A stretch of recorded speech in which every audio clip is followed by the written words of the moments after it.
My name is Alara Vance, and for the better part of my 36 years, I've navigated the world with a compass that often seems set to a different true north than that of my family. We live in Port Blossom, a city that hugs the rugged coastline, its air a briny mix of old maritime history and the clean electric hum of new money tech. My parents, Arthur and Evelyn Vance, are products of a generation that equated success with corner offices, hefty stock options, and the reassuring weight of a traditional career path.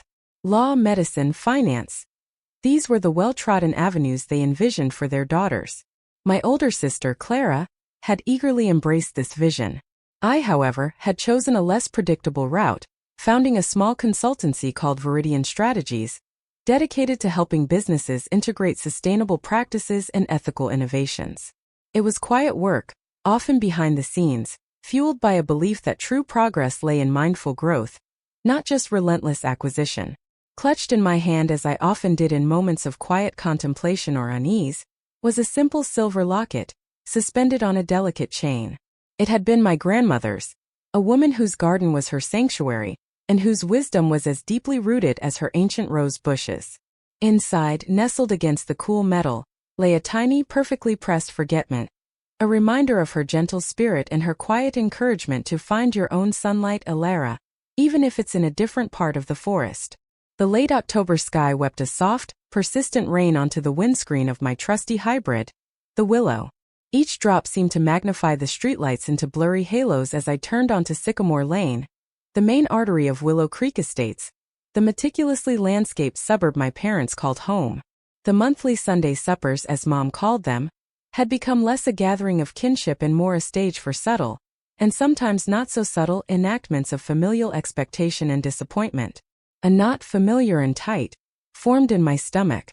It wasn't dread precisely, more a weary resignation, a bracing for the emotional weather that inevitably awaited. The Vance family home, a handsome two-story colonial, glowed warmly against the dusky, rain-slicked evening. Its perfectly manicured lawn, even damp, seemed to reproach my Willow's slightly muddy tires. As I approached the front door, the porch light, a new, overly bright LED fixture, blinked on with aggressive efficiency.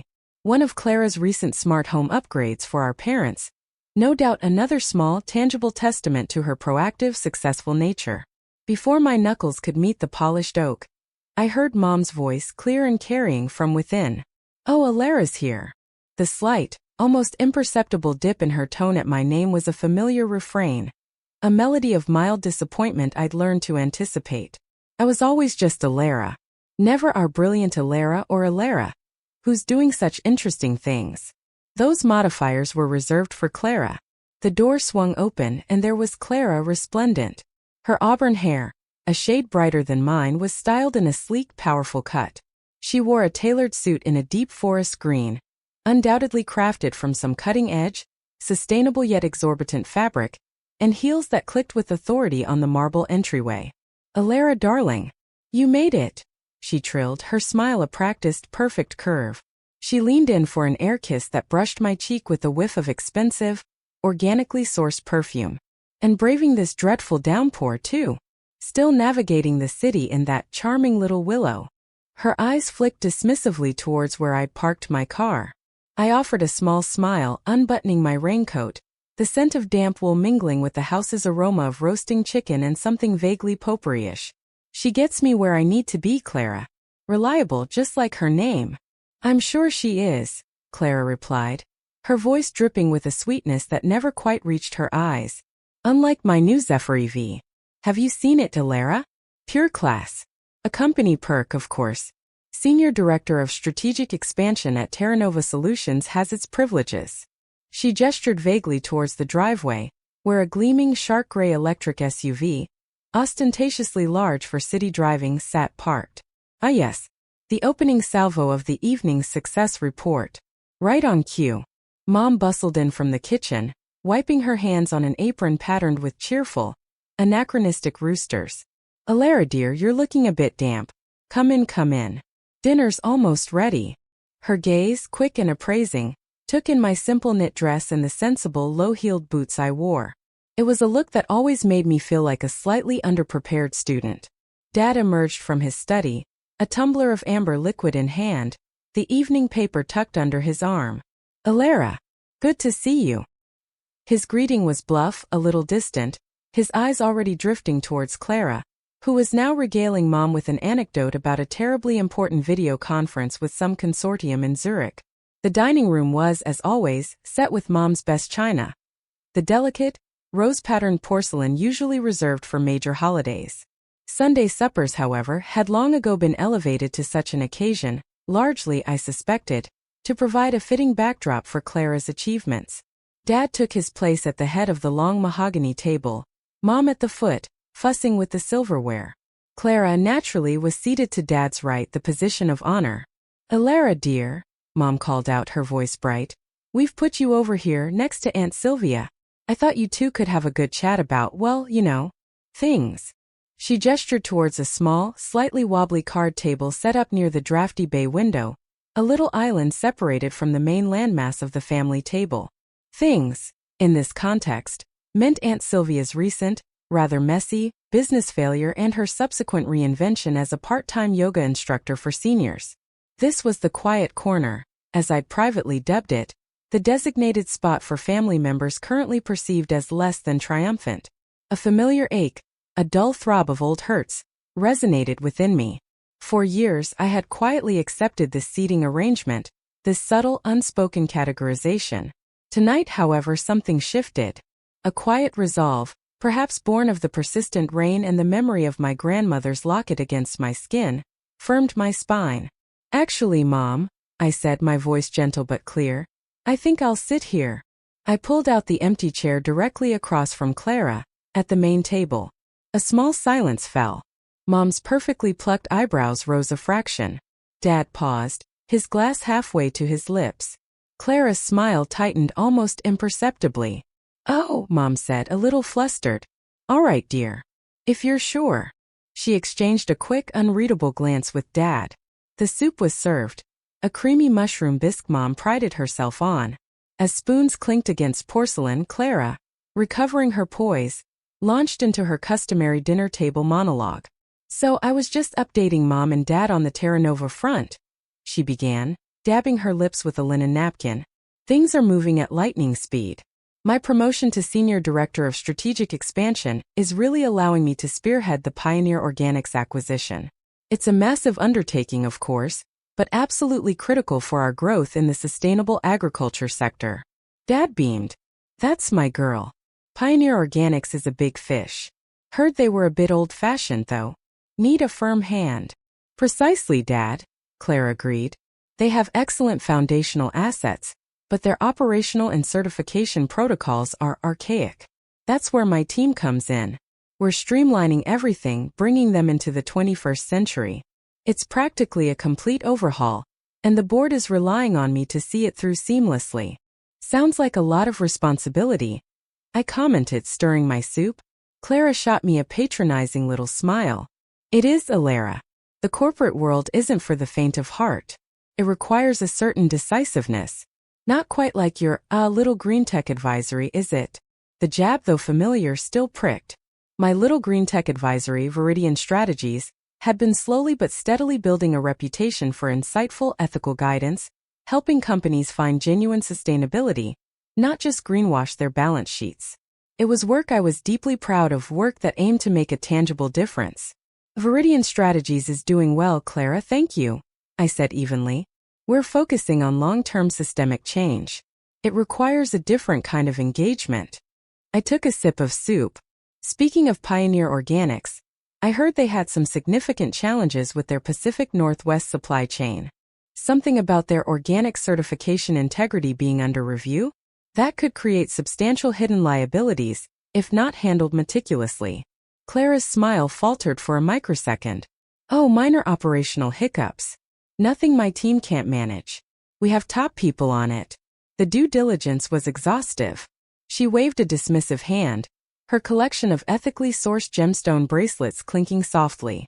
"Honestly, Alara, you wouldn't believe the complexities. We're looking at a complete integration strategy that will position Terra Nova as the undisputed leader in ethical food production." "I can imagine the complexities are considerable," I agreed, my gaze steady on hers. The main course arrived. Mom's roast chicken, golden and fragrant. As Dad carved, Clara, clearly eager to recapture the spotlight and steer the conversation away from potentially awkward details, leaned forward conspiratorially. Actually, she announced, her voice resonating with importance, I have some rather thrilling news I haven't even shared with Mom and Dad yet. The board had a special session with me this afternoon. She paused for dramatic effect. Evelyn and Arthur leaned in, expectant.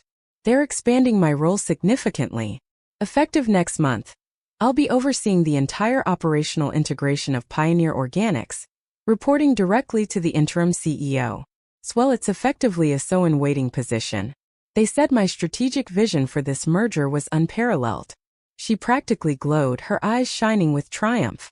Clara, that's wonderful, Evelyn exclaimed, her hand flying to her chest. Arthur raised his wine glass. To Clara. Always knew you were destined for the top. Clara preened. It means I'll basically be running the whole show, while they finalize the search for a permanent CEO. 2 major entities, essentially under my guidance. She looked across at me, a flicker of something akin to pity in her eyes. It's a different world from, well, you know. I set down my fork and knife carefully, placing them parallel on my plate. I took a slow sip of water, then met Clara's gaze. A profound stillness settled over me, the kind that comes when a long-held breath is finally released. The locket felt warm against my skin. That's truly impressive, Clara, I said, my voice calm, the gentle cadence a counterpoint to the undercurrent of tension. And I'm genuinely pleased you're so invested in the future of Terra Nova Solutions. I paused, allowing my words to settle.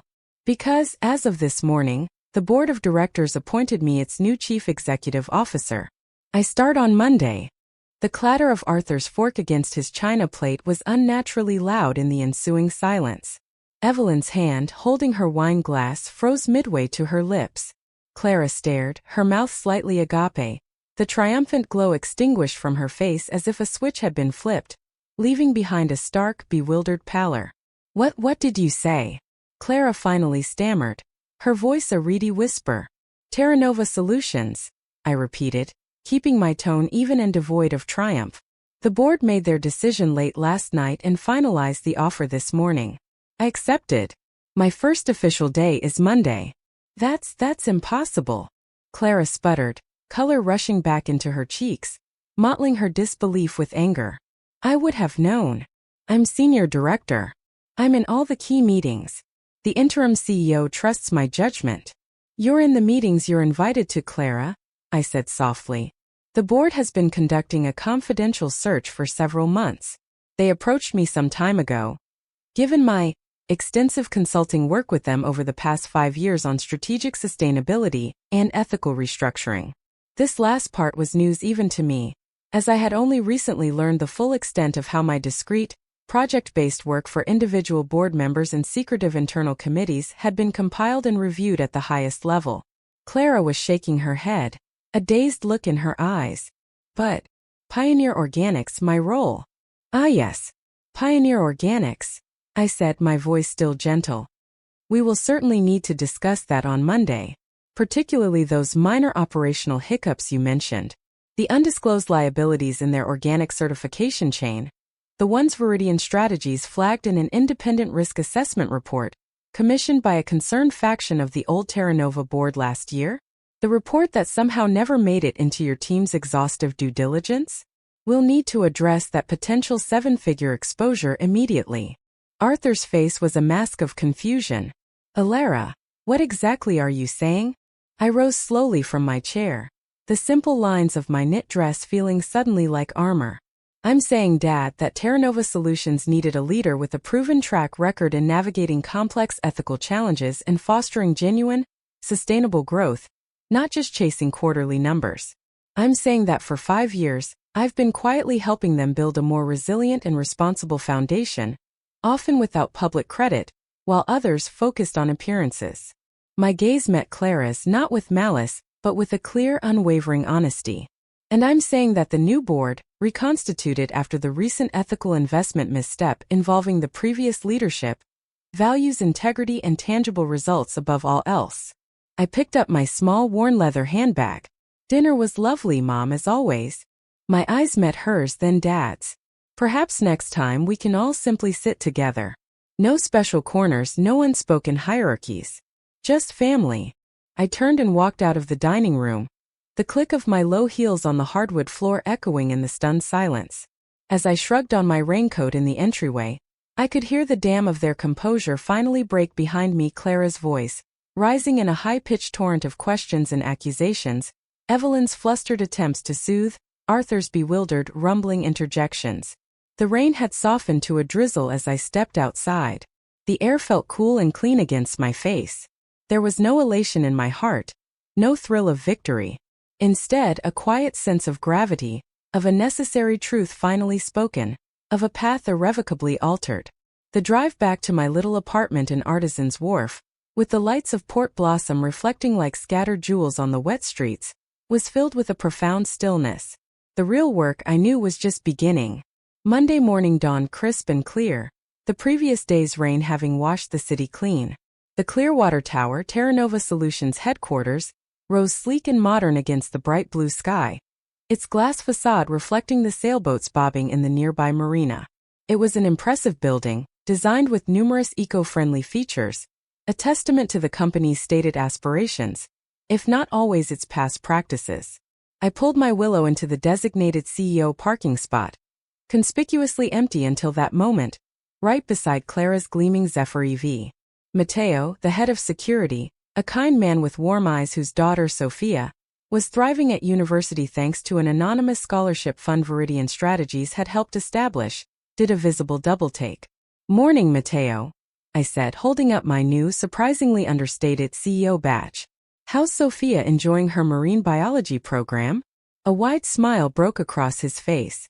"Ms. Vance. Ilara. It's you. Sophia is loving it, absolutely loving it. That program you helped her find, it changed everything for her." "But you're?" "I am," I confirmed with a gentle smile. "New role." "It's good to see you, Matteo." "Good to see you too, Ms. Vance. Congratulations." He beamed, his earlier surprise replaced by genuine warmth. The main lobby buzzed with an unusual undercurrent of excitement and speculation. News of a new CEO, appointed suddenly and from outside the presumed inner circle, had clearly begun to circulate, though the specifics were still hazy. I caught snippets of hushed conversations as I walked towards the executive elevators. Heard it's an external hire, a real disruptor. Clara Vance must be furious, she was practically a shoo-in. Someone mentioned a consultant, the one who sorted out that green bond issue last year. The executive floor, usually a hive of hushed importance, was strangely subdued. Lena, Clara's executive assistant, a young, bright woman who always looked slightly overwhelmed, sat at her desk, her eyes wide and her complexion pale. She'd undoubtedly seen the official internal announcement, scheduled for an 8 a.m. release. "Good morning, Lena," I said, my voice calm and pleasant. "Is Clara in her office?" Lena jumped, startled. Ms. Vance. "Yes, I mean, Ilara. Good morning. Yes, she's in there." She gestured vaguely towards Clara's door, then corrected herself. "I mean her current office." I nodded. "Thank you, Lena. Please ask her to meet me in the CEO's office in 10 minutes. The one at the end of the hall. And Lena," I added, offering a small, reassuring smile, "you can call me Ilara." The CEO's suite was vast and, to my mind, rather impersonal. Dark wood, brushed steel, and an enormous, intimidating desk dominated the space, all clearly designed to project power rather than foster collaboration. That, I thought, would be one of the first things to change. I felt the familiar weight of my grandmother's locket against my collarbone, a silent anchor. My company-issued laptop was already set up. As I was logging in, my personal phone buzzed on the polished surface of the desk. A text from Clara. "We need to talk. My office. Now." I took a deep breath, centered myself, and waited. I counted softly, picturing the rhythmic waves of Port Blossom's tide. The door to the CEO suite burst open with such force that it shuddered against the doorstop. Clara stood framed in the doorway, her face a mask of fury, her usually impeccable forest green suit slightly askew, as if she'd tugged at it in agitation. Her perfect composure, so carefully curated, was visibly cracking. "What in God's name is this, Ilara?" she demanded, her voice tight and shaking. She strode towards the desk and slapped a printout of the internal CO announcement onto its gleaming surface. Is this some kind of sick joke? You think you can just waltz in here and… Good morning to you too, Clara, I said, my voice deliberately soft, a counterpoint to her rising agitation. Please have a seat. I gestured to one of the leather armchairs facing the desk. I will not sit down, she seethed. Do you have any earthly idea what you've done? I have poured my life into this company. Years of hard work, building relationships, proving myself, making strategic sacrifices, and taking credit for foundational strategies you didn't develop. I interjected, my voice still quiet but firm, like the Viridian blueprint for sustainable restructuring that Viridian Strategies presented to the board's ethics committee 3 years ago, the one you later rebranded as your Phoenix Initiative and used to secure your promotion to senior director? Or perhaps overlooking critical financial red flags in the Pioneer Organics due diligence, misrepresenting their compliance status to the board, and manipulating progress reports to enhance your own advancement. Clara paled, the furious color draining from her face, leaving her looking suddenly fragile. She took a half-step back. You can't prove any of that baseless slander. Her voice, however, lacked its earlier conviction. Actually, Clara, I can, I said, turning my laptop screen to face her. It displayed a meticulously organized series of documents, emails, and comparative analyses. Viridian Strategies has always kept thorough records of its contractual work and advisory reports.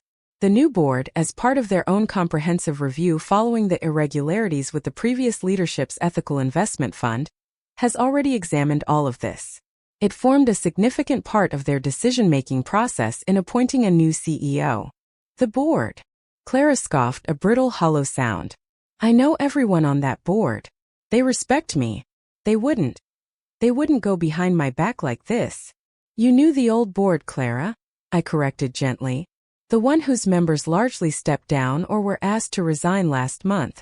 The new board, assembled by the primary shareholders, is composed of individuals with unimpeachable track records in ethical governance and sustainable enterprise.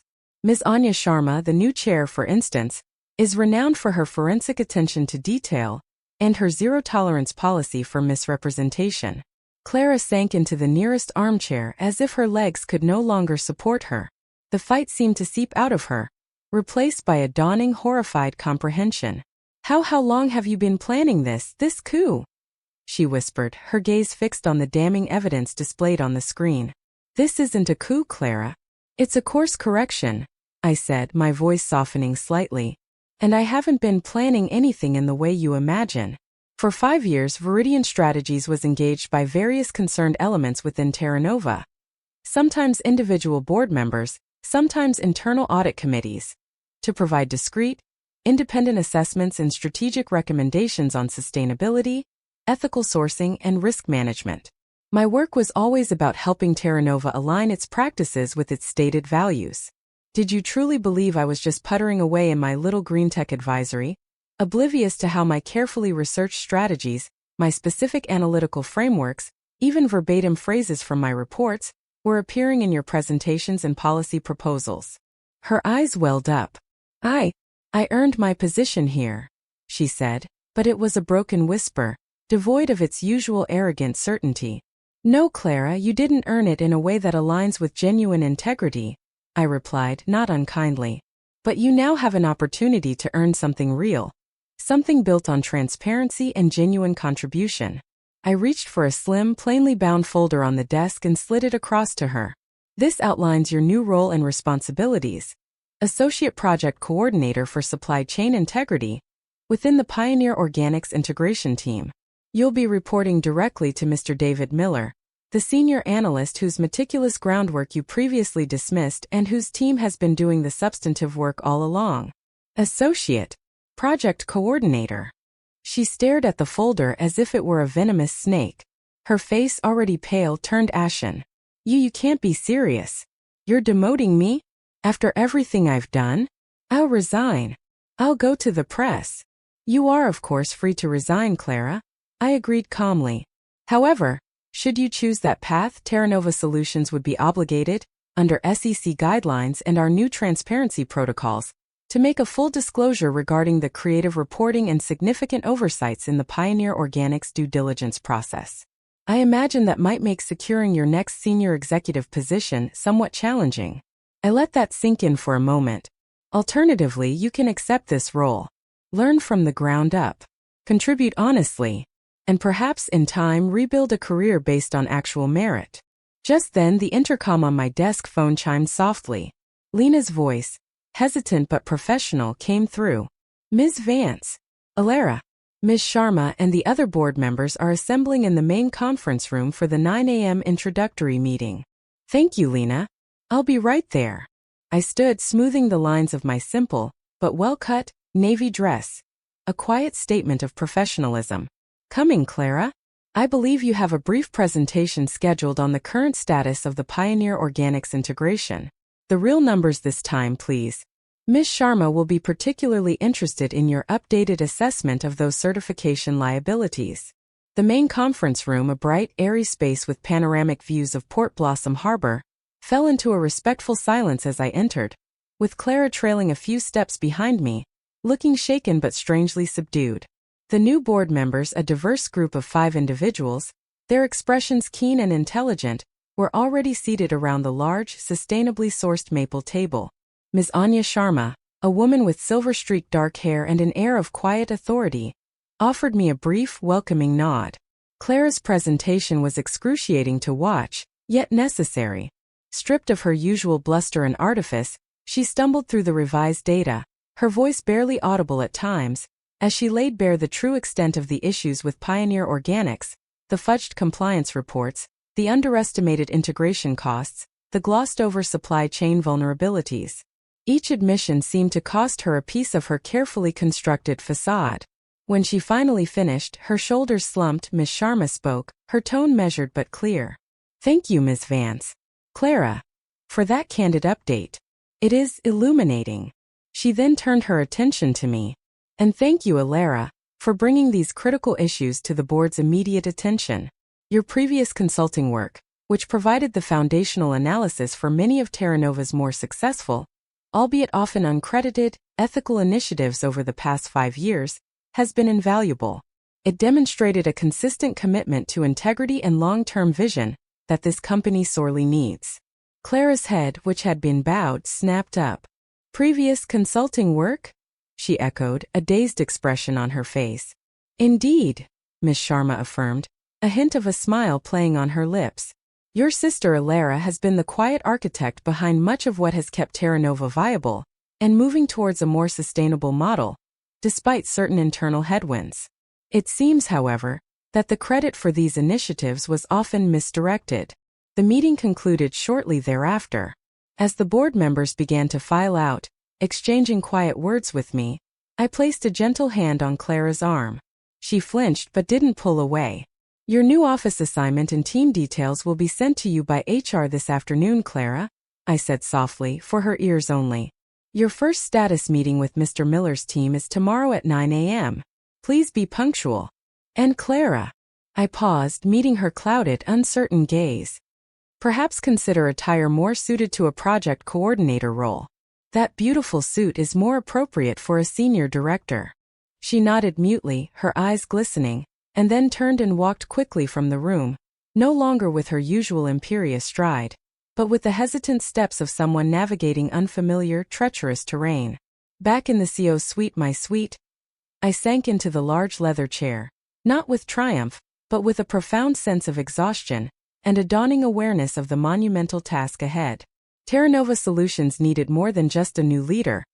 It needed a cultural renaissance. It needed to heal. My phone, still on the desk, buzzed with incoming texts. One from Mom. Alara dear, your father and I are very confused. Please call us. We need to understand what on earth is going on. Another from Dad. Clara is distraught. What have you done, Alara? I looked at their messages, a familiar ache tightening my chest. I typed a brief, collective reply. I am doing my job, which is to lead Terra Nova Solutions with integrity and ensure its long-term health. I will call when I have a moment. Then I turned my attention to the stack of urgent files awaiting my review. The healing, it seemed, would have to begin on many fronts. The ensuing 6 months at Terra Nova Solutions were a whirlwind of focused activity, a period of intensive restructuring, and most importantly, a gradual rebuilding of trust. The integration of Pioneer Organics, once teetering on the brink of disaster due to Clara's mismanagement, was carefully recalibrated. Under a new project lead, and with transparent reporting, it slowly transformed into a model of ethical sourcing and supply chain integrity. We invested heavily in our employees, fostering a culture of open communication and collaborative problem-solving. My office, once a bastion of imposing mahogany, was redesigned into a brighter, more inviting space with comfortable seating areas for informal meetings and plenty of natural light, reflecting the shift towards a more accessible leadership style. Terra Nova's stock, which had initially dipped with the news of the leadership change and the Pioneer Organics revelations, began a steady climb as the market recognized the genuine commitment to sustainable practices and long-term value creation. Our employee satisfaction scores reached unprecedented highs. The quiet hum of purposeful work replaced the anxious whispers of uncertainty. Clara, to her credit, had knuckled down in her role as Associate Project Coordinator. The first few weeks were visibly difficult for her.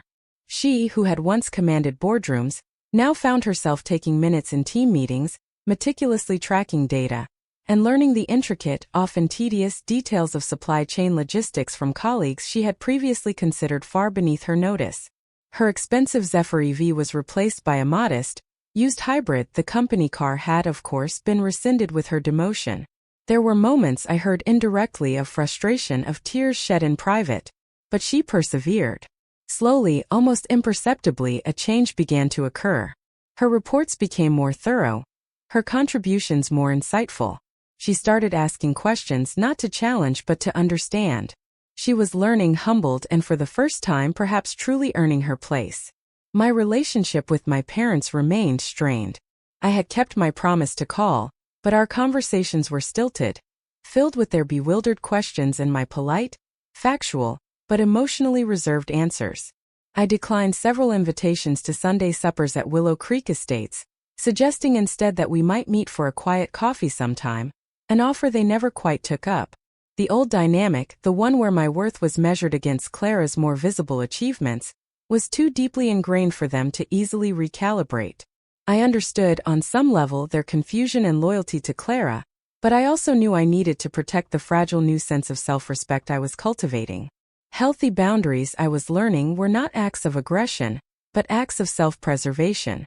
Then, on a bright Tuesday afternoon in late April, as I was reviewing the quarterly sustainability impact reports in my sunlit office, Lena's voice came through the intercom, a note of careful neutrality in her tone. "Alara, your parents are here. Mr. and Mrs. Vance. They don't have an appointment." I closed my eyes for a moment, the scent of the small vase of freesias on my credenza, a gift from Matteo's daughter Sophia, filling my senses. 6 months. 6 months of polite distance, of carefully managed interactions. And now an unannounced visit. I took a deep breath. "Thank you, Lena. Please send them in." They entered my office hesitantly, looking smaller, less imposing than I remembered them. Mom's usually impeccable designer ensemble seemed a little too bright, a little too forced, under the soft, natural light of my redesigned office. Dad's typically robust presence was diminished, his shoulders slightly stooped. They stood just inside the doorway for a moment, their gazes sweeping across the room, taking in the light wood, the comfortable armchairs, the vibrant, abstract painting by a local Port Blossom artist that had replaced the somber oil landscape of the previous CEO. This was not the seat of power they had once visited to bask in Clara's reflected glory. "Alara," Dad began, his voice a little gruff, gesturing vaguely towards the floor-to-ceiling windows that offered a panoramic view of the bustling harbor. "This is quite the view." "It is, isn't it?" I replied mildly, a faint smile touching my lips. "Considerably better than the little table by the drafty bay window at home, I find." I gestured towards the comfortable conference chairs. "Please sit down." They settled gingerly onto the chairs, perching on the edge as if unsure of their welcome. Mom clutched her expensive leather handbag in her lap like a shield. Gone was the imposing dark leather furniture of the old regime, replaced by softer lines and more welcoming textures. "Alara," Mom began, her voice softer than usual, We've been trying to understand. It's all been so sudden. It's been 6 months, Mom, I said gently. And the groundwork for this was laid over the past 5 years. Running a company of this complexity, steering it towards genuine ethical practice, it takes time, dedication. But you both know about demanding careers, don't you? All those times you praised Clara's 60-hour work weeks, her unwavering commitment to climbing the corporate ladder, while my little green tech advisory was, well, a quaint hobby, wasn't it? Dad shifted uncomfortably in his chair, his gaze dropping to his clasped hands. About that, Elara, we may have been hasty in our judgments. Hasty? I leaned back in my chair, the silver locket cool against my skin. I swiveled my laptop around to face them, displaying a simple timeline I had once, in a moment of quiet pain, compiled for myself. Let's review, shall we? 5 years of Sunday suppers where I was consistently seated apart, a visual representation of my perceived lesser status. Countless well-meaning but dismissive comments about when I would find a real career. The year you both attended Clara's Regional Sales Award banquet in San Francisco, the very same weekend Viridian Strategies hosted its first successful symposium on corporate responsibility here in Port Blossom, an event I'd invited you to months in advance. Hasty? Dad, doesn't quite seem to capture the depth of it, does it? My voice was not accusatory, merely factual. A recounting of a history that needed to be acknowledged. We didn't know, Elara. Mom protested, her eyes filling with tears. Clara always told us, she presented things in a certain light. She said your consultancy was struggling, that you were content with a smaller scale. And that, Mom, is precisely the heart of the matter, I said, my voice softening. You never asked me. You never looked beyond the carefully curated surface Clara presented. You never questioned why Terra Nova's quiet successes in ethical sourcing or sustainable innovation, often mentioned in their annual reports, so frequently aligned with the specific timelines and deliverables of Viridian Strategies' confidential consulting contracts with them. You saw what you expected to see, what affirmed your existing beliefs about our respective paths. And now? Dad asked, his voice quiet, his gaze finally meeting mine, filled with a dawning, uncomfortable understanding. I turned my laptop back towards myself, pulling up Terra Nova's latest quarterly reports, the ones showcasing robust growth, industry-leading sustainability metrics, and a revitalized corporate culture. Now, I said, Terra Nova Solutions is thriving. The Pioneer Organics integration, the one Clara's initial approach nearly derailed, it's now being hailed as a new benchmark for ethical corporate mergers in the agribusiness sector. The Sustainable Tech division, the one she once dismissed as a vanity project, it's currently our fastest growing and most profitable sector, attracting top global talent. And Clara? Mom's voice was barely a whisper, her hand instinctively reaching for Dad's. You can see for yourself, I said. I pressed the intercom.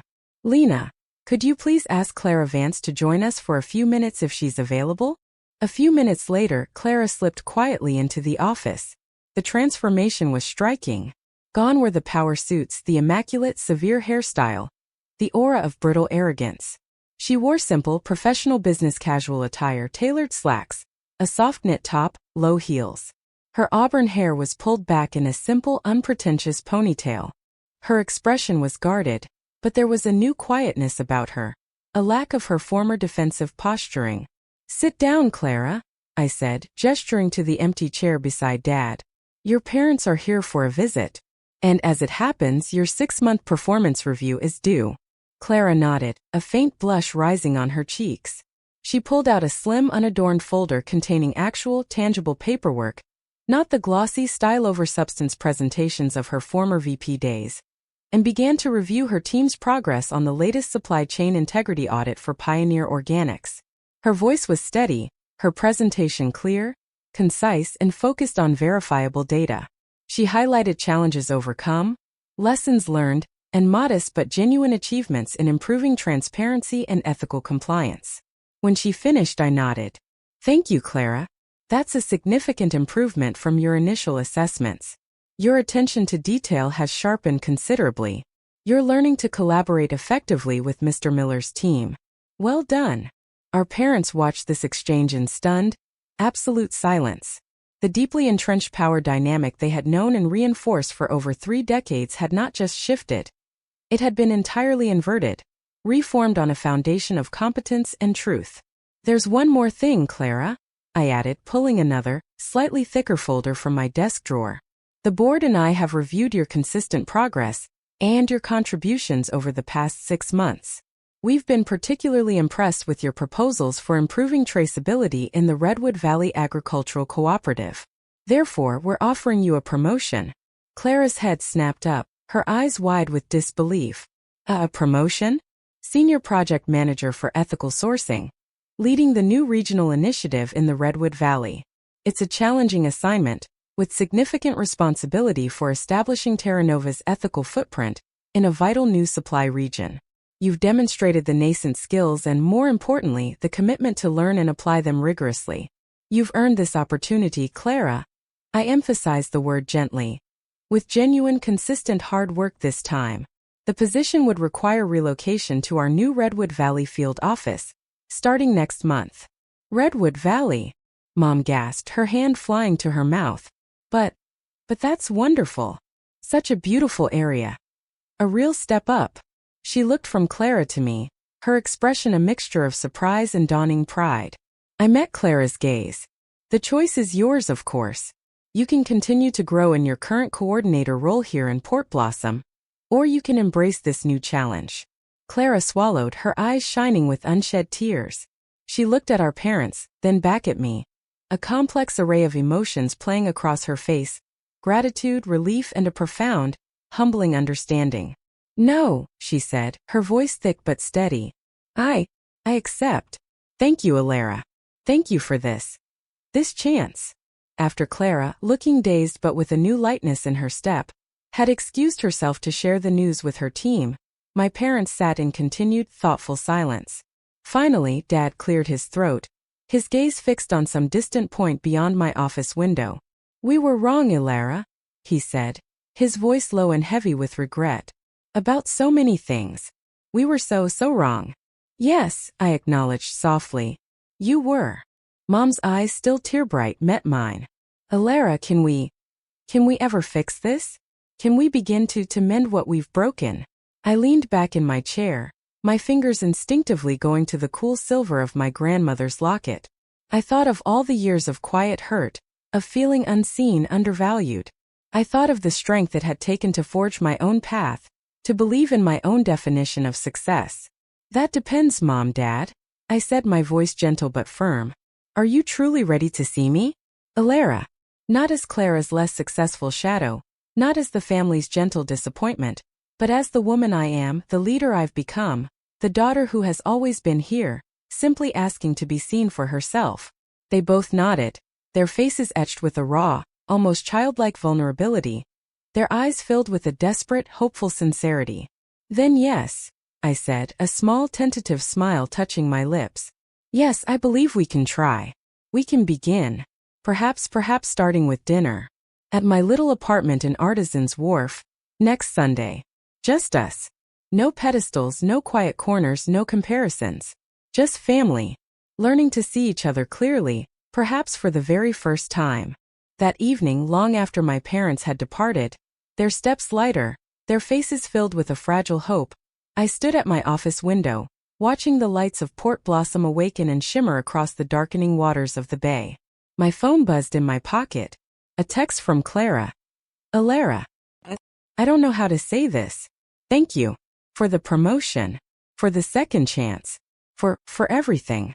I promise I will earn this." I smiled faintly.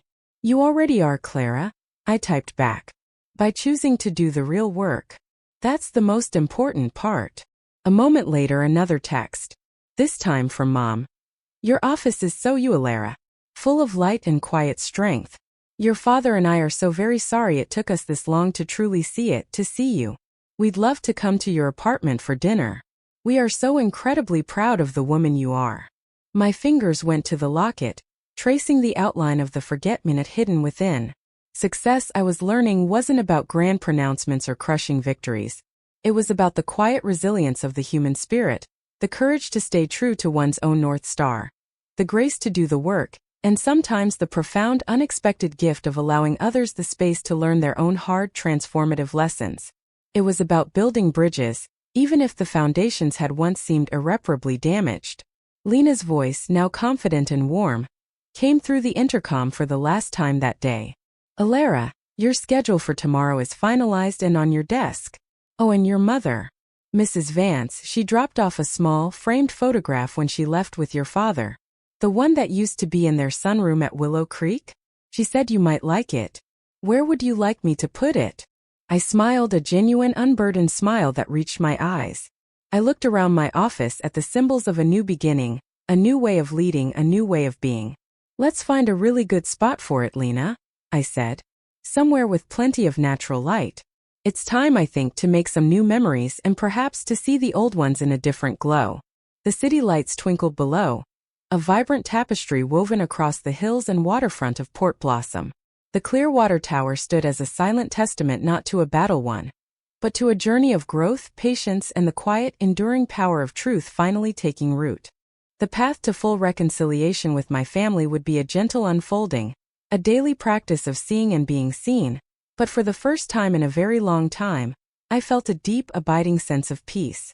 The harvest, it seemed, could indeed be bountiful, even after the longest, most challenging of seasons.